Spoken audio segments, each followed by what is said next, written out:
নমস্কার বন্ধুরা, আমি রানা পাখিরা আর আপনারা দেখছেন ড্রিম লাভার ইউটিউব চ্যানেল।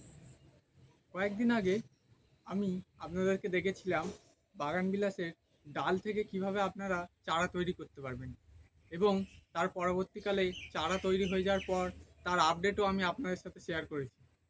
আজকে আমি আপনাদের দেখাবো এই যে চারাগুলি তৈরি হয়েছে, এই চারাগুলি আপনারা কিভাবে পটিং করবেন।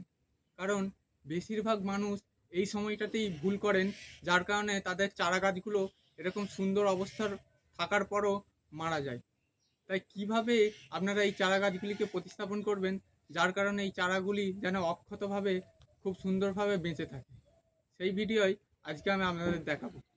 তার আগে যারা যারা এই চ্যানেলটি প্রথম দেখছেন তাদেরকে বলে রাখি, আমি এই চ্যানেলে ছাদ বাগান রিলেটেড যে কোনো ভিডিও আপলোড করে থাকি। তাই আপনারা যারা ছাদ বাগান করেন অবশ্যই এই ভিডিওটি একটি লাইক করবেন এবং চ্যানেলটি সাবস্ক্রাইব করে রাখবেন, যাতে করে ছাদ বাগান রিলেটেড যে কোনো ভিডিও আপনারা উপভোগ করতে পারেন। তো আসুন এবার আমরা এই চারা গাছগুলিকে কীভাবে বসাতে হয় সেটি আপনাদের সামনে দেখাই। দেখুন, আমার এই চারাগুলোই খুব সুন্দরভাবে রুটস এসে গেছে। আপনাদের একটু সামনে থেকে দেখাই। দেখুন, চারাগুলোই কত সুন্দর রুটস চলে এসছে। এই দেখুন, সাদা সাদা রুটস দেখা যাচ্ছে।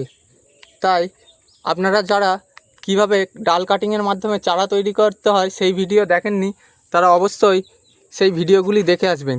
দেখুন কত সুন্দর রুটস এসেছে। দেখুন, চলুন এবার দেখে নিই কীভাবে আমরা এটিকে পটিং করি। বন্ধুরা, চারা গাছ পটিং করার আগে তার মাটি বা মিডিয়াটিকে আমাদের তৈরি করে নিতে হবে।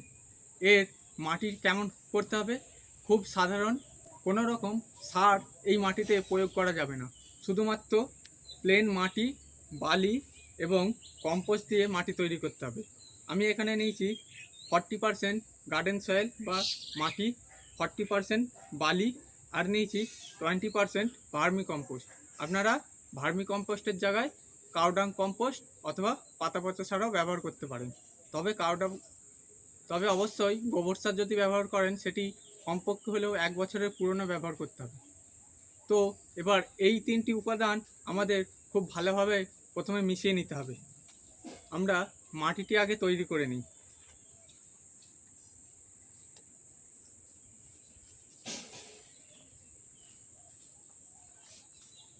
আমি এখানে অতটা বালি নিচ্ছি না, একটু সরিয়ে নিচ্ছি।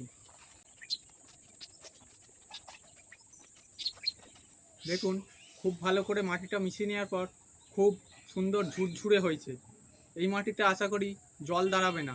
আর বাগান বিলাসের মাটি অবশ্যই এমনভাবে করতে হবে যাতে সেই মাটিতে জল না দাঁড়ায়, না হলে এই গাছের শেকড় পচে গিয়ে সেই গাছ মারা যাবে।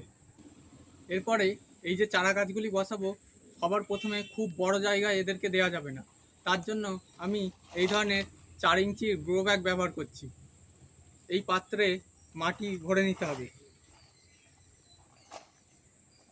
আর মাটি যখন আপনারা ভরবেন একটু টাইট করে ভরে নেবেন, যাতে এয়ার গ্যাপগুলো না থাকে। এরপরেই আসে মেন জায়গা। আপনারা এখানে যে আমি গ্লাসটি ব্যবহার করেছি দেখছেন, এটিকে আমরা ডবল পটিংয়ের মাধ্যমে বসাবো। মানে এই যে গ্রো ব্যাগটি আছে এর ভেতরে আমি গাছটিকে দেবো, দিয়ে এর চারদিক দিয়ে মাটি দিয়ে দেবো। তাতে করে গাছটির রুট বলে অতটা প্রবলেম হবে না এবং গাছটি খুব একটা শকও পাবে না। তার কারণে আমাদের এই যে তলার দিকটা আছে এইখানটা একটু কাটতে হবে, যাতে করে শেকড়টি এই মাটিতে ছড়িয়ে যেতে পারে। তো এই ধরনের একটি ধারালো ব্লেড নেবেন এবং খুব সাবধানে, যাতে রুটে কোনো ড্যামেজ না হয়, সেইভাবে আস্তে আস্তে আপনারা ব্লেড দিয়ে চিরে নেবেন।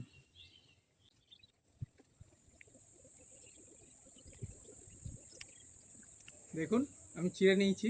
এবার তলার অংশটা আমায় আস্তে আস্তে খুব ভালো করে বার করে নিতে হবে, যাতে করে এর রুট বলে কোনো সমস্যা না হয়।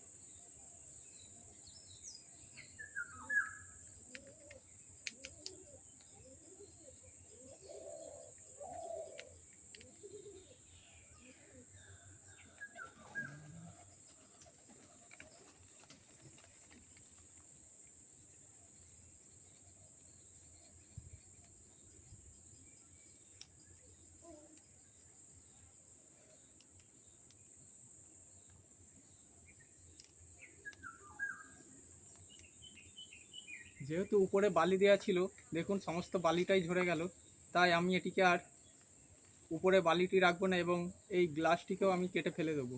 আমি শুধু রুট বল সমেত গাছটিকে বসিয়ে নেব। সেই কারণে এই গ্লাসটিকে খুব ভালোভাবে আমাদের কাটতে হবে যাতে রুটের ড্যামেজ না হয়।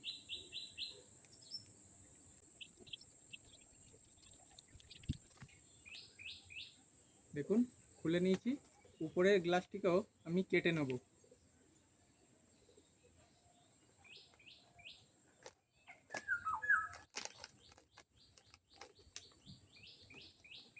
দেখুন এটি হচ্ছে আমার রুট বল। আমি একটু সামনে থেকে আপনাদের দেখাই।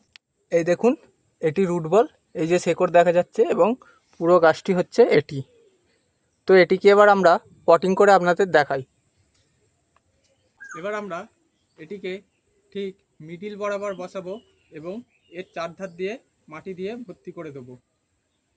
এই রুট বলটা আপনারা ভাঙবেন না, অক্ষত রাখার চেষ্টা করবেন, তাহলেই আপনাদের গাছ খুব ভালো হবে। যদি রুট বলটা ভেঙে যায় তাহলেই গাছ মারা যাবে।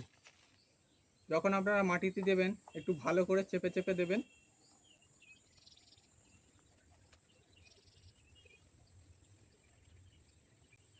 হয়েছে দেখুন, ঠিক একইভাবে আমি এটিকেও কেটে নেব এবং এই প্যাকেটটিতে বসাবো। আপনারা দেখতে থাকুন। প্রথমে প্যাকেটটায় মাটি ভরে নিচ্ছি, এরপর সুন্দরভাবে এই গ্লাসটিকে আমাদের কাটতে হবে যেমন আগের বারে কাটলাম। আমি পুরো গ্লাসটিই কেটে ফেলছি। যেহেতু উপরে বালি দেওয়া আছে, বালিগুলো ঝরে যাচ্ছে।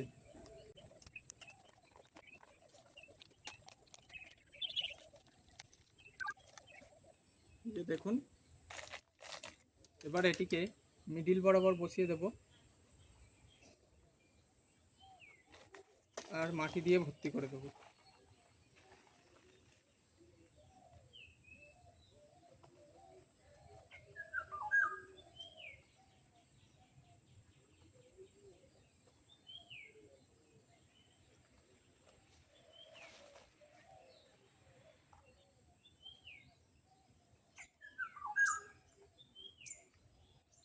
হয়েছে। এইবার এই যে গাছগুলি আছে, এতে প্রথম যে জলটি দেবো সেটি আমরা অবশ্যই হিউমিক অ্যাসিড মিশ্রিত জল দেওয়ার চেষ্টা করব, কারণ এই হিউমিক অ্যাসিড গাছের যে রিপোর্টিং ট্রেস আছে সেটি রিপোর্টিং ট্রেসটাকে কমায় এবং গাছের নতুন শেকড় আনতে খুব উপকার করে। তাই এই হিউমিক অ্যাসিড মিশ্রিত জল যদি আপনারা দেন, গাছে নতুন শেকড় খুব তাড়াতাড়ি আসবে এবং গাছটি খুব তাড়াতাড়ি তার মাটিতে সেট হয়ে যাবে। সেই কারণে আমি এই যে হিউমিক অ্যাসিড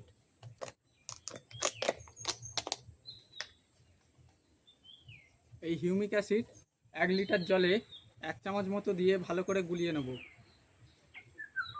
এই যে দিয়ে দিলাম, দিয়ে খুব ভালোভাবে গুলিয়ে নিতে হবে।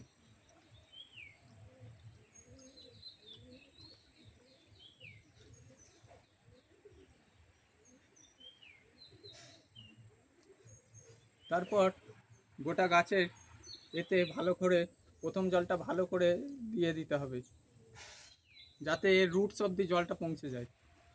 এই গাছগুলিকে আপনাদের সেমিসেড এরিয়ায় রাখতে হবে, মানে যেখানে ডাইরেক্ট সানলাইট আসবে না, সেরকম জায়গাতেই আপনারা রেখে দেবেন এবং যখন দেখবেন নতুন গ্রোথ আসতে শুরু করেছে তখন আপনারা আস্তে আস্তে করে একে রোদ খাওয়াবেন। তো বন্ধুরা, ভিডিওটি যদি আপনাদের একটুও ভালো লেগে থাকে এবং কিছুটা হলেও ইনফরমেটিভ মনে হয়ে থাকে, তাহলে অবশ্যই ভিডিওটিতে একটি লাইক দেবেন এবং চ্যানেলটি সাবস্ক্রাইব করে আমার পাশে থাকবেন এবং পাশের যে বেল আইকনটি আছে সেটি অবশ্যই ক্লিক করে রাখবেন যাতে ছাদ বাগানের যে কোনো ভিডিও সবার আগে আপনার কাছেই পৌঁছে যায়। যারা যারা ভিডিওটি শেষ পর্যন্ত দেখলেন তাদেরকে জানাই অসংখ্য ধন্যবাদ। সকলে ভালো থাকবেন এবং নিজেদের ছাদ বাগানকে আরও বড় করে তুলবেন।